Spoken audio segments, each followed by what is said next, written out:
Good evening, ladies and gentlemen. My name is Shashank Ranjan from National Defense Institute. I welcome you all to the daily current affairs from the National Defense Institute website www.ndinationaldefenseinstitute.in. NDI is a leading institute of India that prepares you for all India Sainik School entrance examination, NDA, CDS, CAPF, AFCAT, till the SSB, where we believe in holding your hand till you get those stars on your shoulder and emblem on your hat. Ladies and gentlemen, let us begin the discussion. So, the first news article that we have is Chittaranjan National Cancer Institute. Prime Minister Narendra Modi will inaugurate the second campus of Chittaranjan National Cancer Institute in Kolkata. The second campus of CNCI has been built in line with Prime Minister's vision to expand and upgrade the health facilities in all parts of the country. The second campus of CNCI has been built at a cost over 530 crore rupees, out of which around 400 crore rupees have been provided by Union government and rest by West Bengal government in ratio of 75:25. The campus is equipped with modern facilities like nuclear medicine, PET, 3.0 Tesla MRI, 128 slice CT scanner, radionuclide therapy unit, endoscopy suite, modern uh, brachytherapy units, etc. The campus will also work as an advanced cancer research facility and will provide comprehensive care to cancer patients, especially those from eastern and northeastern part of our country. So, first of all, ladies and gentlemen, the eastern and northeastern part of our country is uh, not well serviced with the health infrastructure, and there is huge population in the eastern side of our country, especially in the states like West Bengal, Uttar Pradesh, Bihar, and also the health infrastructure in the northeastern region is not so good, thereby providing coming up with a cancer hospital is a welcome move from the government, where it this will revamp the growth of health infrastructure in the eastern and northeastern part of our country. Okay, let's move to the next news article, that is expenditure limit for candidates in parliamentary and assembly polls. Election Commission has enhanced the existing election expenditure limit for candidates in parliamentary and assembly constituencies. These limits will be applicable in all upcoming elections. The ceiling on parliamentary poll expenditure has been raised from 70 lakhs to 95 lakh rupees in the bigger state.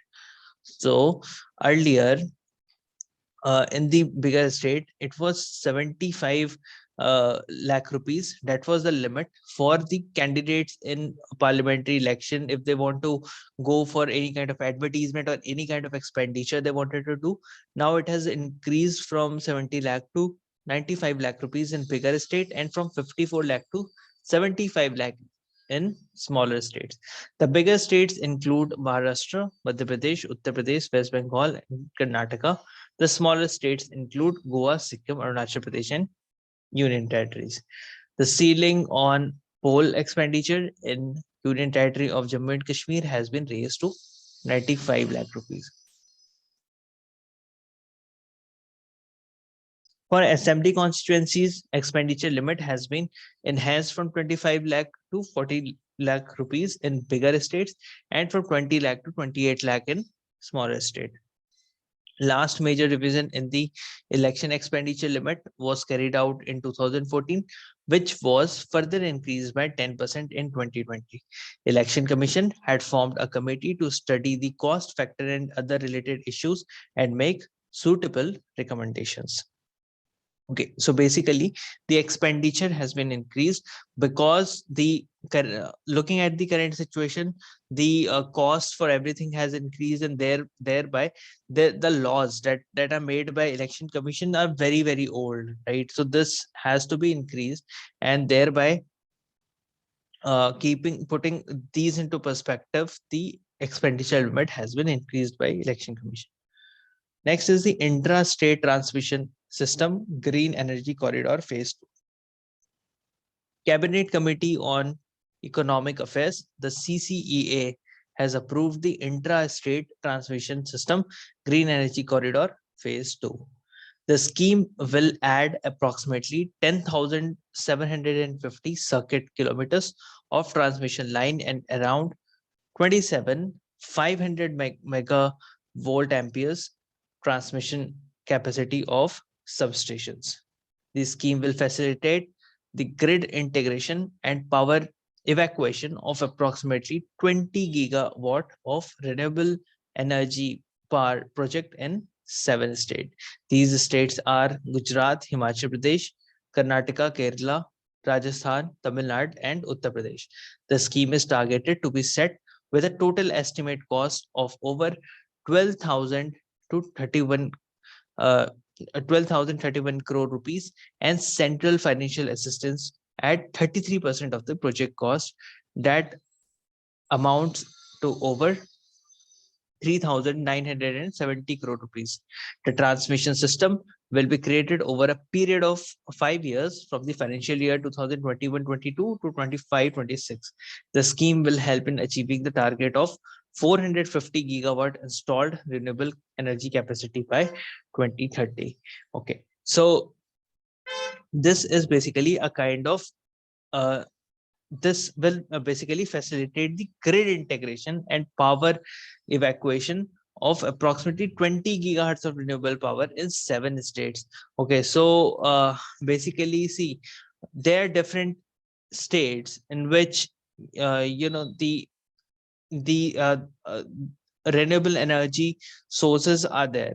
Now, these renewable sources of energy, if they're integrated from one state with the another state, then if we increase the transmission, if we increase the circuit, the spread will increase, and thereby the total power capacity of achieving the target that India had set for itself to achieve 200 by 2030, the target of 450 gigawatts of renewable energy production, India can easily achieve with the help of setting up of this transmission line. Okay, so this is basically known as the green energy corridor. So you can call this as green energy corridor, and this is phase 2 project. Okay, target states are Gujarat, Himachal Pradesh, Karnataka, Kerala, Rajasthan, Tamil Nadu, and Uttar Pradesh. Okay, so these are the target state, and these states are, their grids are being combined with each other. All right. Let's move to the next news. The construction of bridge over Mahakali River.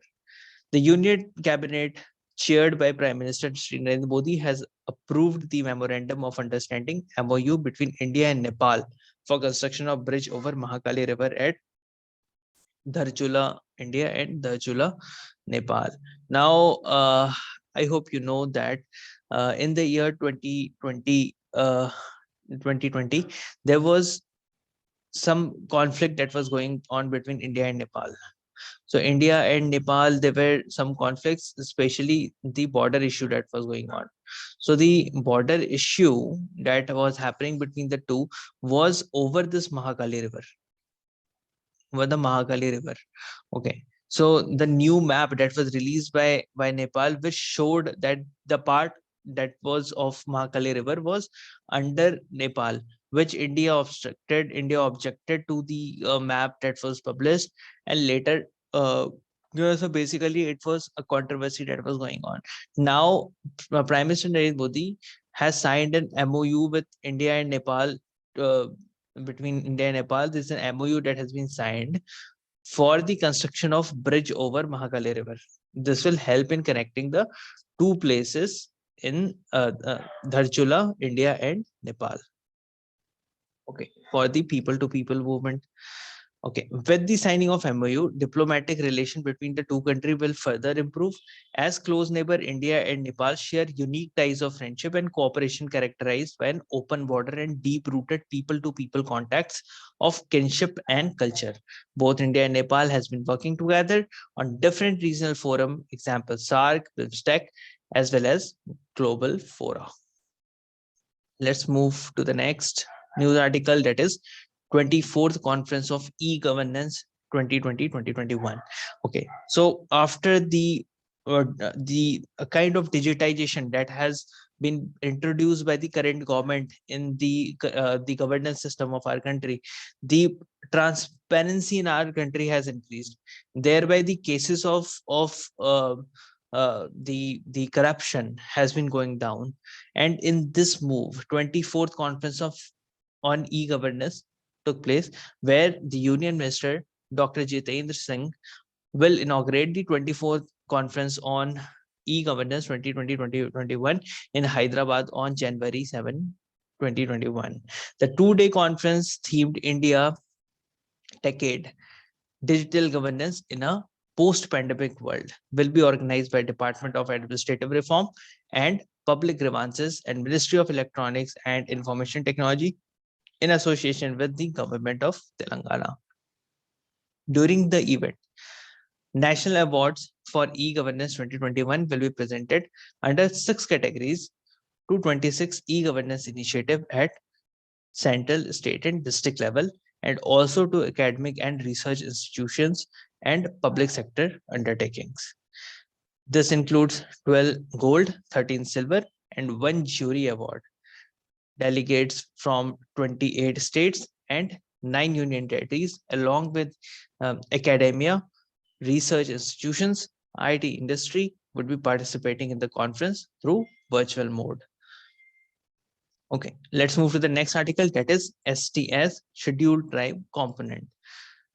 STC, Scheduled Tribe Component, project at Atagati in Annamalai Tiger Reserve, ATR. ICAR, Sugarcane Breeding Institute, ICAR SBI, Coimbatore, in collaboration with Annamalai Tiger Reserve, conducted a campaign on knowledge empowerment of tribals and launched its STC, Scheduled Tribe Component project, at Atagati in Annamalai Tiger Reserve on 5th of January 2022.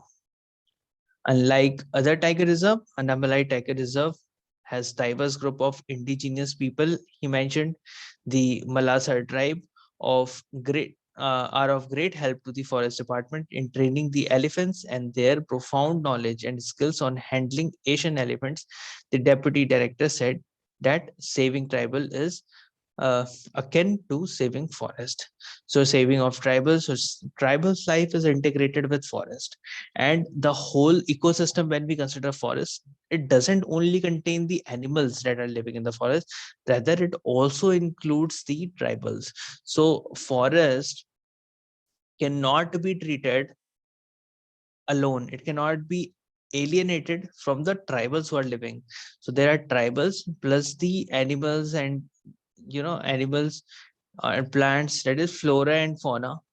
They complete actually makes the whole forest ecosystem. You cannot imagine forest without the indigenous tribals who are living there, because they are the one who actually keep the forest alive. Without them, imagining a ecosystem in the forest is actually not basically not right.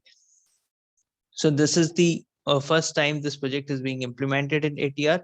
The interventions by the Institute for implementing STC was finalized based on systematic need assessment by conduct of focus groups among two tribes, that is Malasar and Malai Malasar tribes, belonging to tribal settlements of Nagarutu 1, Nagarutu 2, Old Sarkarpati, and Chinnarpati, and Kumati, and Palak Kinaru.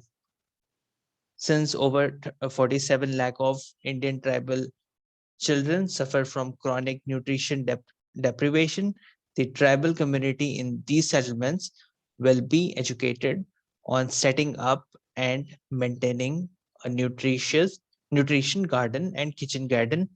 Seed kits will be distributed during this campaign on knowledge empowerment of tribals.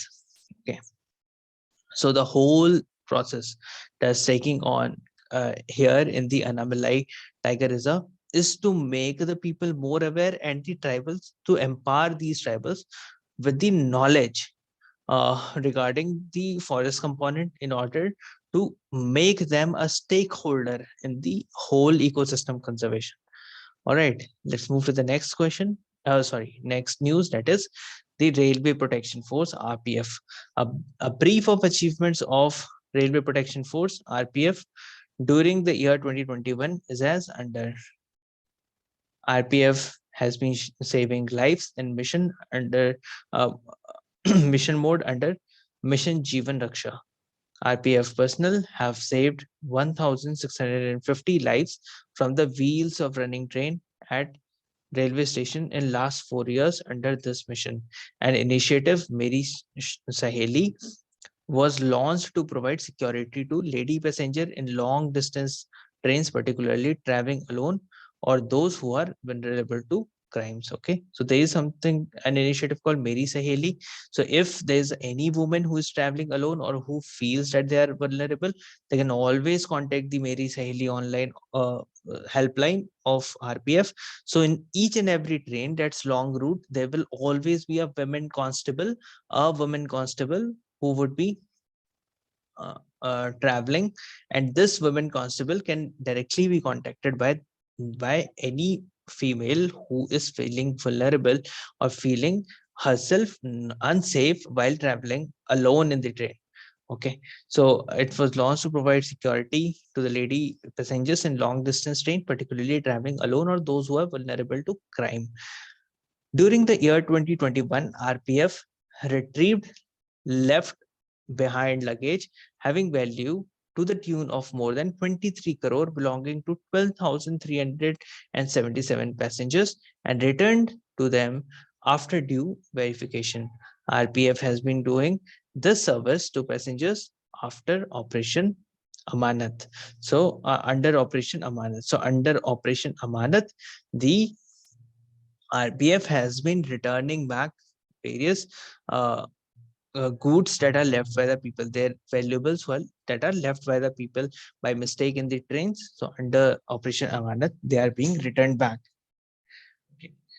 Let's move to the next news article, that is India's first open rock museum. The Union Minister of Science Technology inaugurated India's first unique rock museum and later addressed the Hyderabad scientists at CSIR, National Geophysical Research Institute, NGRI. The Open Rock Museum, set up with the aim to educate and enlighten the masses about several lesser known facts, displays around 35 different types of rocks from different parts of India with ages ranging from 3.3 billion years to about 55 million years of Earth's history. These rocks also represent the deepest part of Earth, up to 175 kilometers of distance from the surface of the Earth. The Big Earth data occupies the strategic high ground in the era of knowledge economies, and India is fully exploiting this new frontier, contributing to the advancement of Earth science. Okay, so Open Rock Museum was the Open Rock Museum and was inaugurated. This is the first Open Rock Museum that was inaugurated in India at Hyderabad. Okay, so definitely it will help, especially will allure the science students or students to take science as their subject. Okay, and also will attract the science uh, students to take up research in uh, the rocks, the the petrology. Okay, it is the over the whole earth science. Okay, let's move to the next news, that is Collective Security Treaty Organization, CSTO. A Moscow-led military alliance dispatched troop to help quell mounting unrest in Kazakhstan, as police said dozens were killed trying to storm the government building. Okay, so Moscow-led military alliance, that is CSTO, has been sent to Kazakhstan in order to basically tranquilize the situation that's going on in Kazakhstan. Okay, long seen as one of the most stable of the ex-Soviet republics of Central Asia, the energy-rich Kazakhstan is facing its biggest crisis in decades after days of protest over rising fuel prices escalated into the widespread unrest. So because of the the rising fuel prices, currently, because of the events that led to the rising fuel prices in Kazakhstan, the protest had started, and there was a widespread unrest under increasing pressure. President Kasyam Zomart Takoyev appealed overnight to Russia-dominated Collective Security Treaty Organization (CSTO), which includes 5 other ex-Soviet states, to combat what he called terrorist group that had received extensive training abroad. Now, ladies and gentlemen, you see the CSTO is the USSR version of NATO, you can say. Okay, so when the NATO, North Atlantic Treaty Organization, came into power, CSTO contains the group that's from various members, especially from those who belong to the erstwhile USSR.